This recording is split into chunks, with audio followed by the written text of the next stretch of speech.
Hi everyone, welcome back to another tutorial on OpenSees. Today in this tutorial we are going to work on Steel01 hysteresis constitutive relationship. In this tutorial you will be learning every aspect of Steel01 in detail, that is starting from identifying and separating the load branches of Steel01 to detailed implementation of Steel01 cyclic constitutive model in Python. We will dive deep into every step in this process. In this tutorial, we are working on Steel01, but the algorithm to program the cyclic constitutive model of Steel01 is general.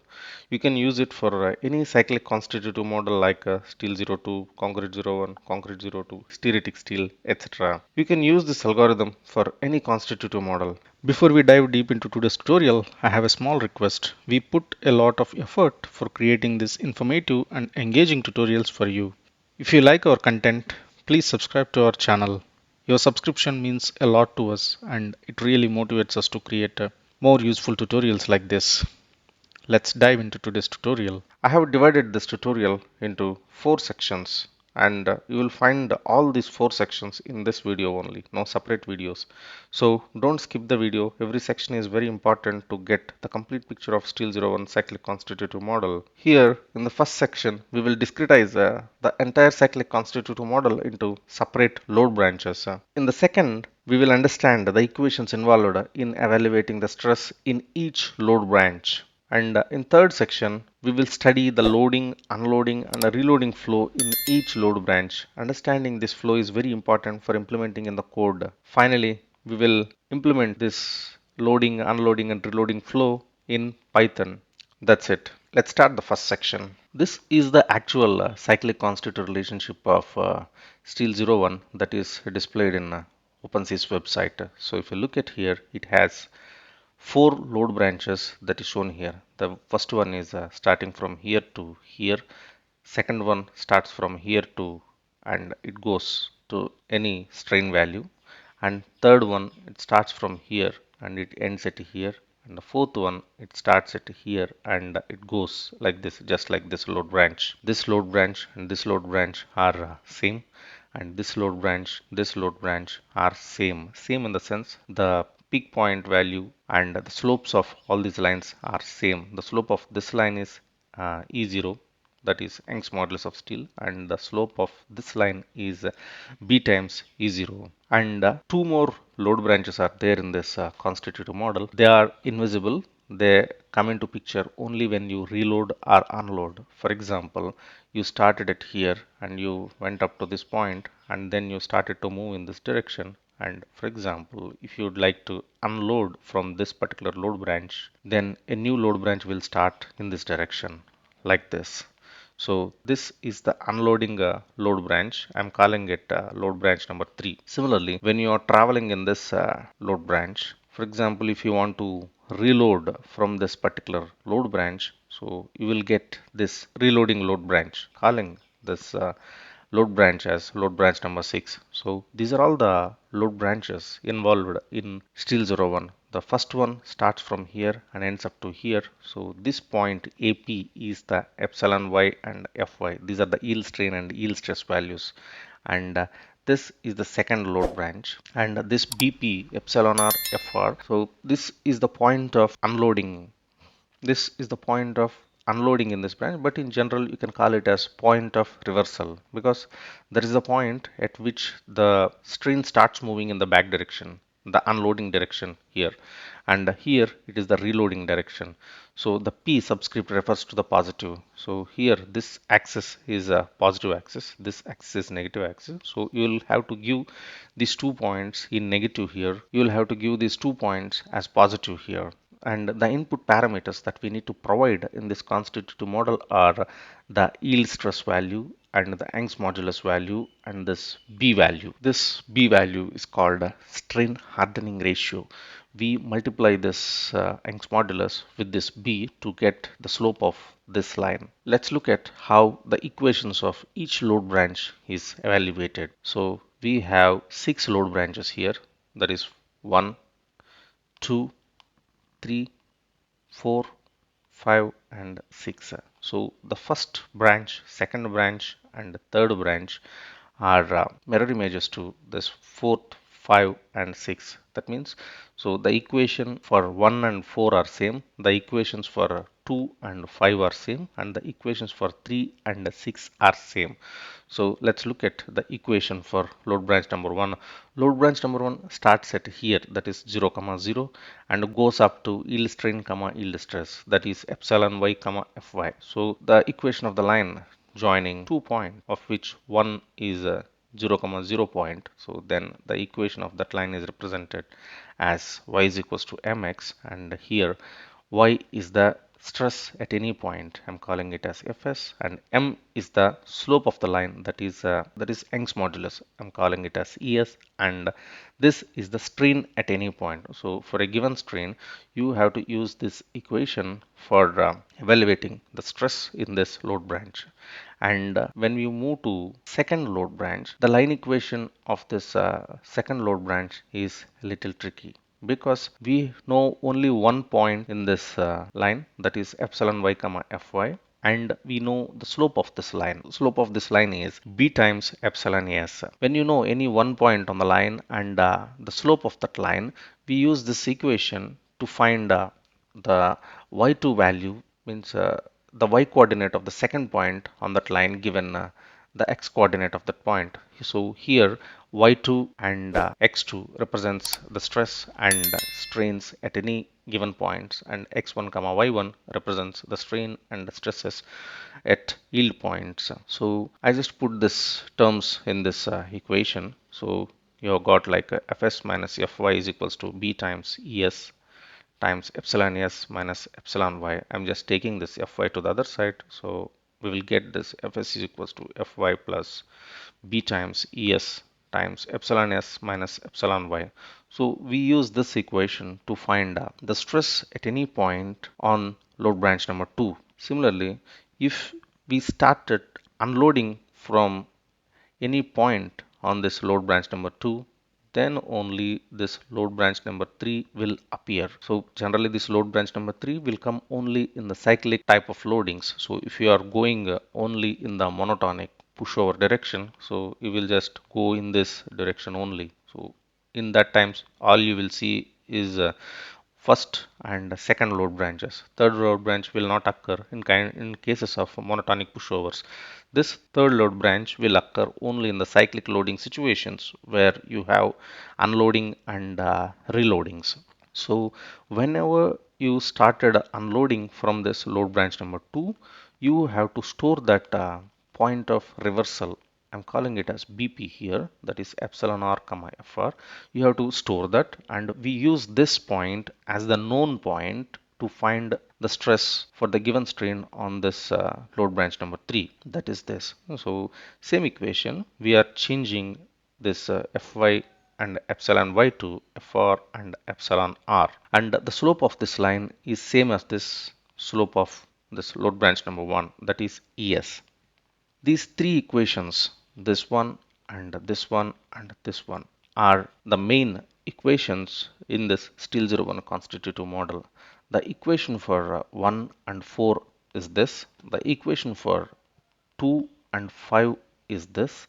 The equation for 3 and 6 is this. Next, we have to clearly define the loading, unloading, and reloading flow in each load branch. Let's look at how we are going to do this. So this is the main constitutive model. So we have three load branches here, that is 1, 2, and 3 in the positive quadrant, and we have three more load branches in the negative quadrant, that is 4, 5, and 6. So let's take one load branch at a time.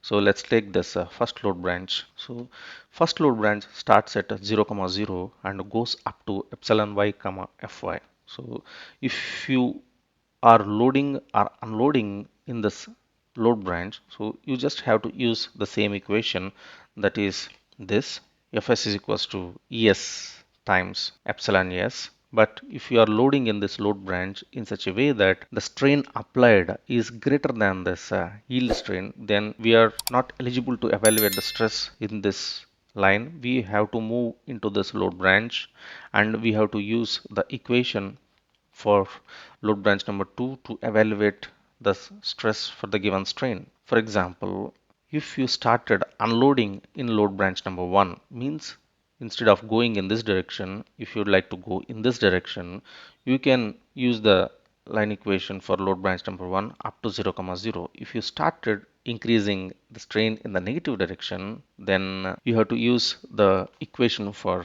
load branch number 4 to evaluate the stress at any given strain. But for example, while you are unloading, if you are given a strain value that is big value and greater than the yield strain in this negative direction, in that scenario, you will never touch this load branch number 4. After this load branch number 1, you will directly end up in this load branch number 5. So you will have to use the equation of load branch number 5 for evaluating the stress at any given strain. Else, if you are moving continuously in all load branches, then you have to use 1 and 2 while loading. If there is any unloading in the load branch 1, then you have to use 1, 4 and 5. Similarly, here this is the load branch number 2. As long as you move in this direction, and that is loading direction as shown in this green arrow, we use the equation of load branch number 2 to evaluate the stress in this load branch. But for example, if you started unloading from this load branch number 2, then you cannot go in this direction. This is not allowed in this constitutive model. You have to create a new load branch, that is load branch number 3, and you have to go in this direction. But there is a caveat here.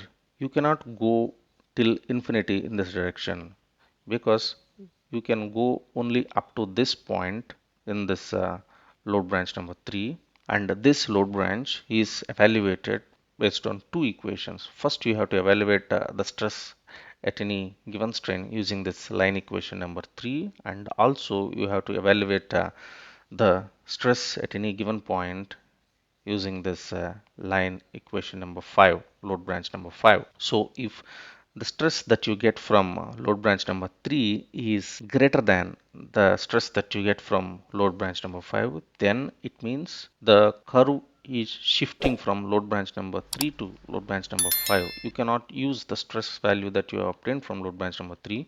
You have to use load branch number 5 to evaluate the stress. So that's how it works. So if you are going in the loading direction load branch number 2, you can go till infinity, there's no problem. But if you started unloading, you have to start in the load branch number 3 direction and go up to this point. After that, you have to switch to load branch number 5. Next is load branch number 3. As long as you are unloading in this load branch number 3, you can go in this direction, so load branch number 5. But if you started reloading in this load branch number 3, so then you have to reload and go up to this point. So at this point, you have two lines, so that is load branch number 2 and load branch number 3. You have to evaluate the stress at this point using these two load branches, load branch number 2 and load branch number 3. And if you found like the stress evaluated from load branch number 3 is greater than the stress you got from load branch number 2, then you have to take the stress value that you got from load branch number 2, and following that, all the strains that you have after this point, you have to use this load branch number 2 to evaluate the stress value.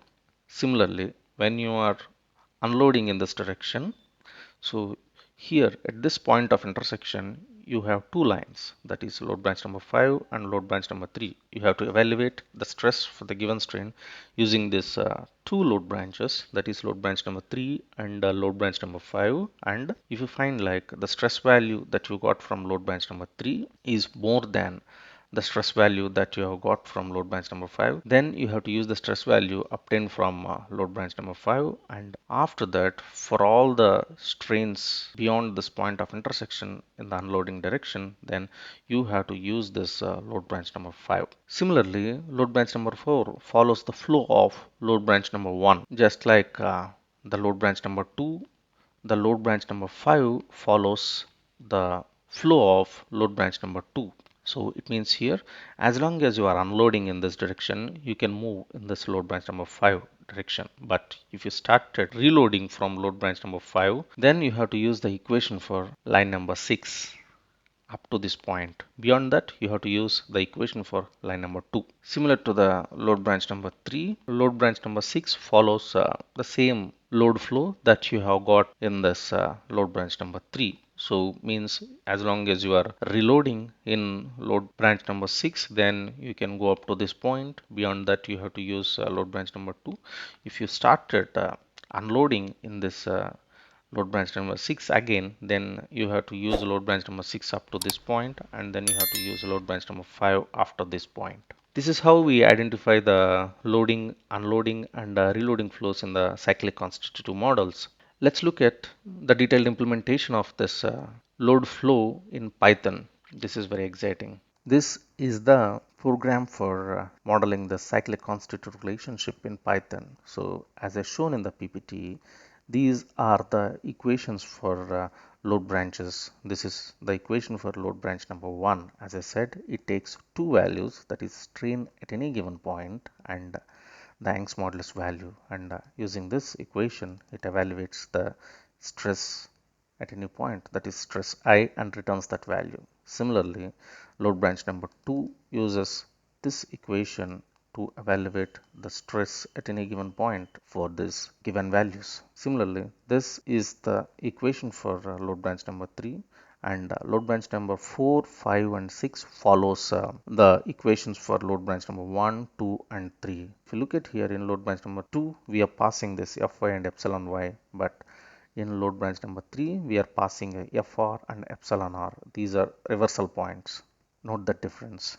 This entire cyclic constitutive model has one main function, that is the cyclic steal function. Within that, we have two sub functions. So the first one is load branch finding. So for a given strain, it is very essential to understand at which load branch we are in.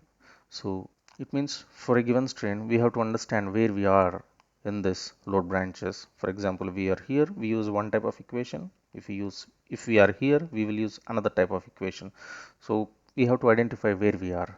That is what we are doing in this find load branch function. So we are identifying the load branch numbers, and after once we identify the load branch number, we will use a particular equation of that load branch. Then we will evaluate the stress and we will return that value. So let's look at how we are identifying the load branch numbers. This is the starting point of the program. Main program starts here. So I'm giving these input values. So Fy as 460, epsilon s as 2e5, b as 0.02. Epsilon y is evaluated using this equation, that is Fy by Es. We need these parameters, local parameters. So the first one is d-strain value. D-strain is the strain difference between any two strain values. So it is the difference between the strain at the current strain and the before previous strain. And this is a load branch at I-1, and this is the stress value that you have got from I-1, and these are the epsilon r and Fr load values. I am initializing them here as 0. So here I am loading this strain history. So this is the kind of strain history I am using in this demonstration problem.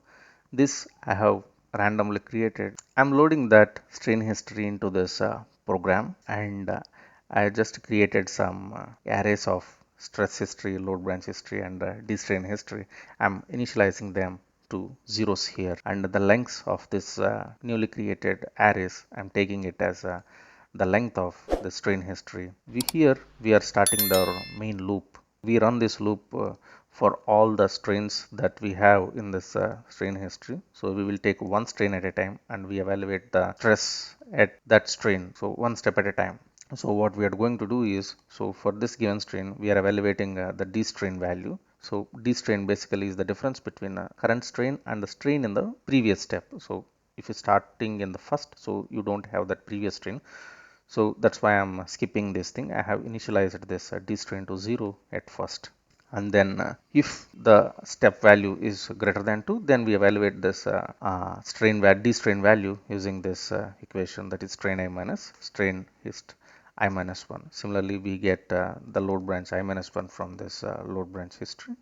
And similarly, we get the stress I minus 1 from this stress history. These values are obtained from this cyclic steel in the previous iterations. So, and the point of reversals are identified like this. So it is based on a simple logic. For example, if you have the D-strain value in this load branch number 2 and you started unloading from this point. So when you are moving in the positive direction, you will always get D-strain values as positive. But when you started unloading, you will always get the D-strain values as negative values. So if the product between the positive value and the negative value is a negative value, then we are considering that point as the point of reversal, and we are storing that strain and stress value at the point before reversal as the reversal points, and we are storing them in this epsilon r and fr, and we are sending them to cyclic steel. So this cyclic steel takes these arguments: strain at any point, and yield stress, yield strain, Young's modulus,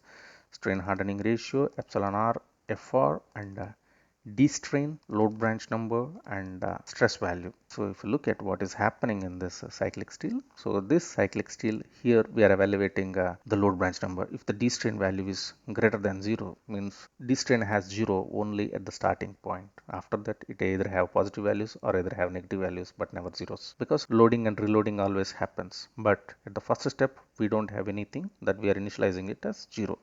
So if it is 0, then we are identifying the load branch number as 1. If it is 0 but the strain value is negative, then we are calling it as load branch number 3. And for any other load branches beyond 1 and 3, we are using this load branch ID finder. We'll go into that load branch ID finder in a minute. So once we have got this load branch ID from this load branch finder, so we will use these equations or if conditions to evaluate the stress using the given load branch number. Here, if you look at here, I have defined a short for loop. This for loop occurs only for 2 iterations. So why these 2 iterations are important are, these 2 iterations are important for load branches 2, 3 and 5 and 6. Because why this is important for load branch number 2? Because when you are moving from load branch number 1 to load branch number 2, we don't know exactly where to go. So we will start moving continuously in load branch number 1 direction. If the stress value that you have got from load branch number 1 exceeds this yield stress, then you are not allowed to move in the load branch number 1 direction. You have to move in this load branch number 2 direction. So at this point of junction, we have to use 2 equations, that is load branch number 1 and load branch number 2. So we are evaluating the stress at load branch number 1 in iteration number 1, and in the iteration number 2 we evaluate the stress in this load branch number 2. So we are using 2 iterations to evaluate the stress value in these 2 equations. So in the first iteration we evaluate here, and in the second iteration we evaluate here, and we will take the value that you have got from load branch number 2 if and only if the value that you have got in iteration number 1 from this load branch number 1 is more than the value that you have got from load branch number 2 in iteration number 2. Similarly, we have got 2 load branches here, so we use 2 iterations to evaluate and compare the stresses in these 2 branches. Similarly, you have got 2 branches here. Similarly, you have got 2 more branches in this junction like this. So that's what we are doing here. If the 2 load branches that you have got from the 2 iterations is same, then we are breaking that loop. So if it is different, then we are doing it one more loop addition. And then once you have got the stress value, so we are just returning the stress value and the load branch from this function. So here the important function is this load branch finder. Let's look at what is happening in this here. So this is where I have coded all the loading, unloading and reloading code flow that we just talked about few minutes before. First, for example, if load branch minus 1, the previous load branch number is equals to 1, then the current D strain is greater than 0. It means we are allowed to move in this load branch number 1 direction until we reach this epsilon y. After that, we have to use load branch number 2. If the current D strain is negative, means right after the first strain you started unloading. So it means you have to go in the load branch number 1 if the strain value is positive. Note the distinction here. The D strain is negative because of the unloading, but the strain value is positive. You can get that scenario. And If the D strain value is negative and the strain value is also negative, then you have to move in this load branches 4 and 5 directions. That is strain I. That is, you can go in the load branch number 4 direction up until you reach this negative epsilon Y value. That is negative yield strain value. After that, you have to use load branch number 5. Similarly, load branch number 2. As long as you have your D strain positive, then you are continue to move in this load branch number 2 direction, else you have to use load branch number 3. When you are in load branch number 3, if the D strain value is negative, it means you can go in the load branch number 3 direction until you see the stress value that you got from load branch number 3 is greater than the load branch number 5. So greater than is just a negative. Just I used it in the negative connotation because the stress value that you got from load branch number 5 is always negative. Similarly, if you started reloading in load branch number 3, then you can use load branch number 3 up to the point of intersection between load branch number 3 and load branch number 2. After that, you have to use this load branch number 2. Similarly, this load branch number 4 is just a mirror image of load branch number 1 load flow, and similarly the load branch number 5 code flow is just a mirror image of load branch number 2. Similarly, the load flow in this load branch number 6 is similar to the mirror image of load flow in branch number 3. So this is how we identify the load branches in this function. So once we have got the load branch, after that it's a cakewalk. We just use this load branch equation to find the stress value. So after we have got the stress value, I am storing these parameters of strain. I'm storing these parameters of stress history and strain history just to use them in the upcoming iteration, because this cyclic constitutive model is always history dependent. So you definitely need the stress and load branch number in the previous iteration to get the values in the current iteration. So in Steel01, all you want is a stress and load branch number in the previous iteration. But if you go to other constitutive model, you may need more parameters, then you have to extract and save them here. So the anatomy of this, the algorithm is same for every constitutive model. Only thing is these load branch numbers will be different, because if you take another constitutive model, you may get more than 6 load branches, or you may get sometimes less than 6 branches. Sometimes the load branches in the positive quadrant and the load branches in the negative quadrant are not mirror images. They are distinctly different. Then you have to define a different code flow for that, and you have to use these equations in a different way to get the stresses in the different constitutive model.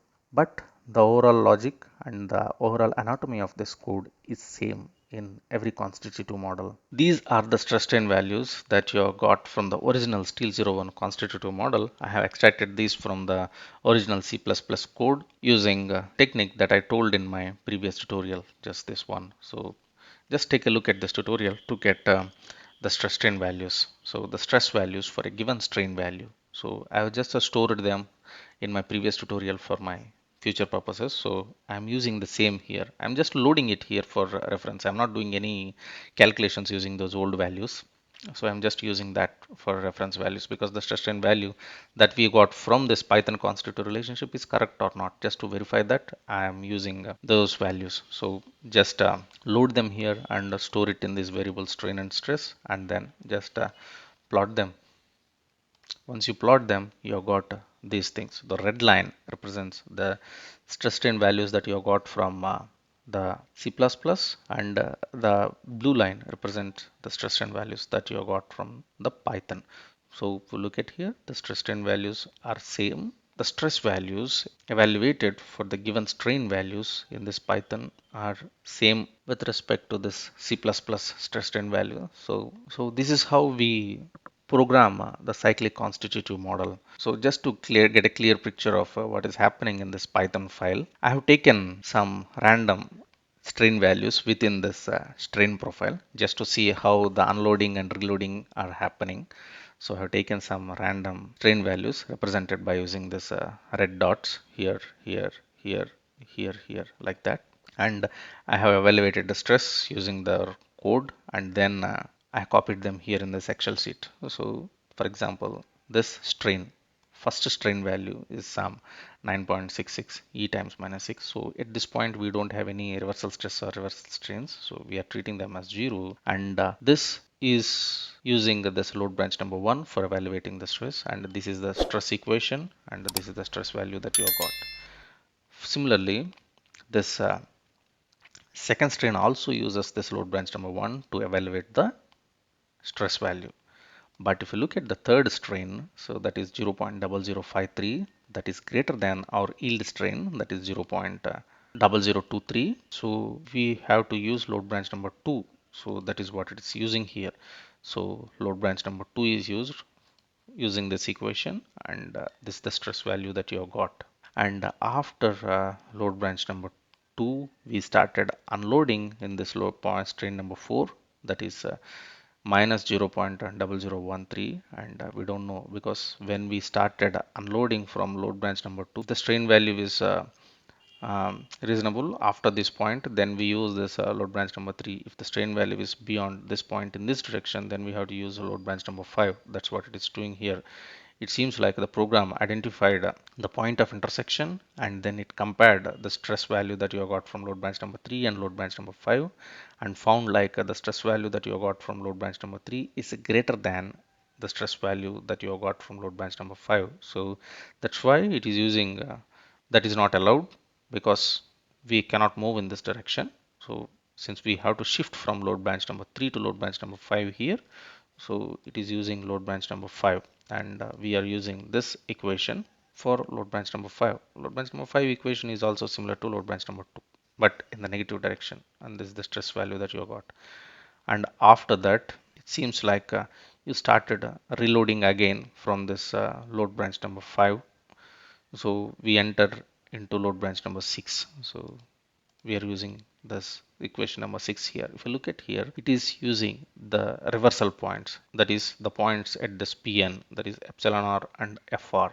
So these values, if you look at here, Fr and epsilon r, these are the stress strain values of this reversal point, and these values are the points of stress strain values that you identified in the before value, that is fourth value. Here this one and this one are same, and this one and this one are same. So if you find like there is a reversal in this load branch number 5 and load branch number 2, we will use the stress strain values obtained in the before strain value I minus 1 as reversal points. So that is, this is the stress, this is the strain, and this is the stress value for the reversal points that we are using in strain number 5.